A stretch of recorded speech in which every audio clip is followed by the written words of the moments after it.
Something unusual has been stirring in my spirit. Not loud, not dramatic, just steady, persistent, and impossible to ignore. And recently, I began seeing a series of impressions that all seemed very disconnected at first. But the more I sat with them, the more they pointed towards a shift that's unfolding on multiple fronts: geological, financial, geopolitical, and even spiritual.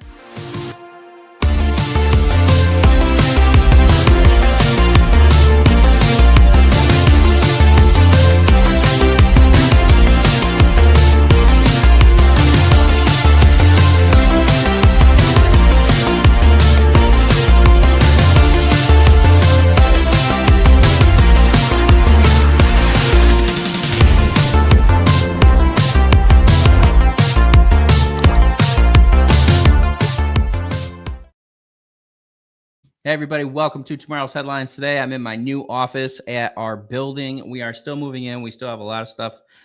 We need to get furniture. We've got 10 chairs. Our desks are in here. We have some bookshelves. I have this cool black thing behind me that I thought added some good texture behind me. My sign that you can't tell, but Brandy's out there worshiping right now, and it sounds great. And we're really filling this place with Holy Spirit. We've got this big, ugly yoga banner painted on the wall that came with the place. We're going to need to paint over that or come up with something to put over that, because obviously we do not agree with yoga. So there's all of that. But we have a good headlines. We're finally in the church. Brandy might come in a second here if she wants to say something, but we appreciate everything that y'all are doing for us. Yes, we are having a partner meeting tonight in about 45 minutes to a half an hour. So we'll see you there. And let's see, we'll be driving home shortly. I'm just so happy in this new place, and I hope the audio sounds good. I hope everything's all right and sounding great. I didn't check any of the acoustics at all in this place before I recorded, and right now I'm not even going through. It just feels so much better in here. Like I can breathe. There's a big issue in that little room that I was using as an office, but all right. Hello, Julius. All right. So drop me a comment. Let me know where you're watching from. We'll get into the headlines. If you'd like to partner with us, we greatly appreciate it. Firesidegrace.com is how you partner with us. All scrolling across the screen right down here. Brandy sells things on Etsy, chunky blankets. She makes those handmade soaps, handmade earrings, handmade. We sell our books there. We just found out that 3 of our books are for sale on Walmart.com. So if you're on Walmart.com, you can go get our books. You can also donate to us, which we greatly appreciate, because at this time of year, we've been handing out blankets. We want to hand out food to the homeless people, blankets, clothing, things to keep them warm. It's been freezing, and it's going to be cold all this week and into next week, as far as we can tell. And, we've got to take care of people. Also, thank you for everybody who volunteered to help take care of the church and meet our needs. We greatly appreciate that. Is there anything else? We will be doing a lot of traveling this month. That's extra expensive. We've done a lot, but anyway, we got about 53 people signed on. It's going to be a relatively short headlines today, and I'm going to go praise with my wife in our new church building here. We're not open to the public yet, but we will be very soon. So if you'd like to help us get all the things we need, partner with us, take care of single moms, homeless people, etc., all the information is right there. We got Venmo is Brandy-Cunningham. Cash App is $ Fireside Grace. PayPal is @Fireside Grace. Or, of course, you can always send mail to P.O. Box 1285, Judsonia, Arkansas 72081. So the first thing I want to talk about is, while I was asleep, I had an interesting dream. And in this dream, I saw a map. I saw a picture of a map very clearly. I saw a fault line very clearly. It went from the north to the south, and I want to say that it went right up the coast of North America, but I'm not 100% sure on that. But the fault line went north to south. I want to say it was like a Nazca fault line or something like that. And I saw a series of like 12 earthquakes or so, or just a series of earthquakes and little red circles on those earthquakes. And at the end of the earthquakes was a very massive volcano that was going off. And that's about as much as I got about the location or anything like that. So I believe this is something that we need to pray about. We need to pray about these earthquakes to end the earthquakes. And we need to pray for the safety of people if these volcanoes are going to go off. I'm not sure if this is something I don't want people to get hurt. I think the volcanoes are going to go off regardless, but I don't want people, or a volcano is going to go off regardless. I just don't want people to get hurt. So we need to pray about that. I saw Bitcoin when I wrote this morning. Bitcoin was at when I wrote this, Bitcoin was at 86,000. I saw very clearly that Bitcoin was going to go up to $93,628 very soon, and that it was going to continue to grow. And I really feel like we're going to see a lot of stuff going up. You're going to see XRP go up to 243. You're going to see Ethereum add plus $530. And things are really going to start to grow and start to pop off. Also, I've been praying and I've been really feeling a release in my spirit that the end of the Ukraine war is right about here. It's very near.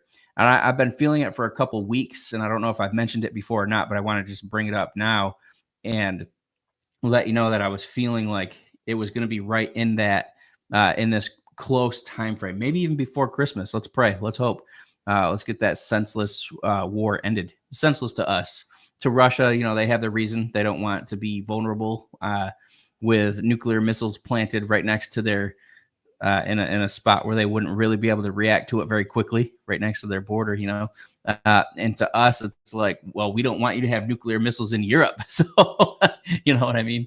But we don't want people to die regardless. Next, I saw XRP. I know I said I saw XRP going up 243 just now, and there is going to be that it's going to go up, but I saw it going down to around $1.98. And I wrote this morning at about 7 o'clock or 8 o'clock in the morning this morning. So I didn't look to see what the price was. I'm going to assume it's over $2 right now. So I think we're going to see, if I were going to try and figure out the order of this, I think we're going to see it go up first and then maybe down. But what do I know? I'm not a psychic. I don't know the timing. I'm not trying to figure it out. It's just weird that I would get two price points in the same headlines and then not have clarity on what to do with it or where to go with it. Now here's something I saw, and this is the last thing, and I'll just take a look at your comments and stuff, and pray over you real quick, and then I'll go out there. I got 15 minutes to worship with my wife here.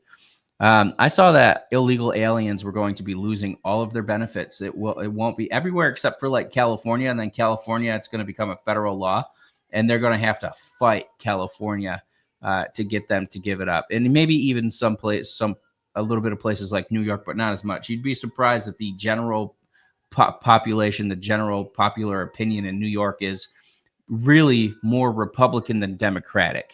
And I know everyone thinks, oh, well, everybody in New York is a Democrat or whatever, but it's not true. The majority of the state is red. It's New York City, Buffalo, Albany, and Syracuse that are not red. And really, the only reason that the state votes blue is because of New York City, because New York City, with a 10 million population or however many it is, usually votes blue. So that's half the population of the state. So that's the issue, right? Anyway, they'll be losing all of their benefits. Now, I want to point out here that I am against illegal immigration. I'm against, our taxpayer money going to pay for people who are here illegally. However, since they're going to be losing the benefits that they have, I want to point out to you that these people, whether they're here illegally or not, are still people. They're still image bearers. They're still made in the image of God. And this is probably going to be an unpopular truth. It's not an opinion. It's a truth. Okay. While they're here, they still need food. They still need to be taken care of. They are image bearers. And we as Christians are called to take care of them. End of story. So that's something that we need to think about and take responsibility for. In my opinion, it never should have been an issue that came down to the government having to provide needs, because I'm like my great grandpa said, until the 1930s, people didn't go, like the Great Depression, people didn't go to the government for handouts when things went bad. They went to the church.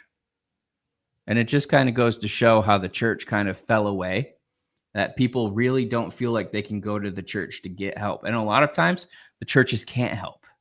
A lot of times the pastors are struggling just to get by. They're struggling to know if they're going to have a paycheck, if they're going to be able to keep the doors open on their church or keep their staff employed. Most pastors, a lot of pastors, and I know several pastors are on food stamps and public assistance because the tithes or the paycheck or whatever is so low that they can't even afford to pay their bills. And they have to work, typically, they have to work 2 or 3 jobs. And that's not counting pastor as a job. Pastor is a job. But a lot of times they pay for everything out of their pocket. That's really what we do. So just something to think about. All right, let's take a look at the comment section here. I'm probably not going to have a lot of love on this video or a lot of views, and that's okay. I don't care as long as we're reaching people with truth. All right, Beth Mast, is there a partner meeting? Yes. Watching from Ghana, awesome. We got Julius. I think it says Swim Julius from right here.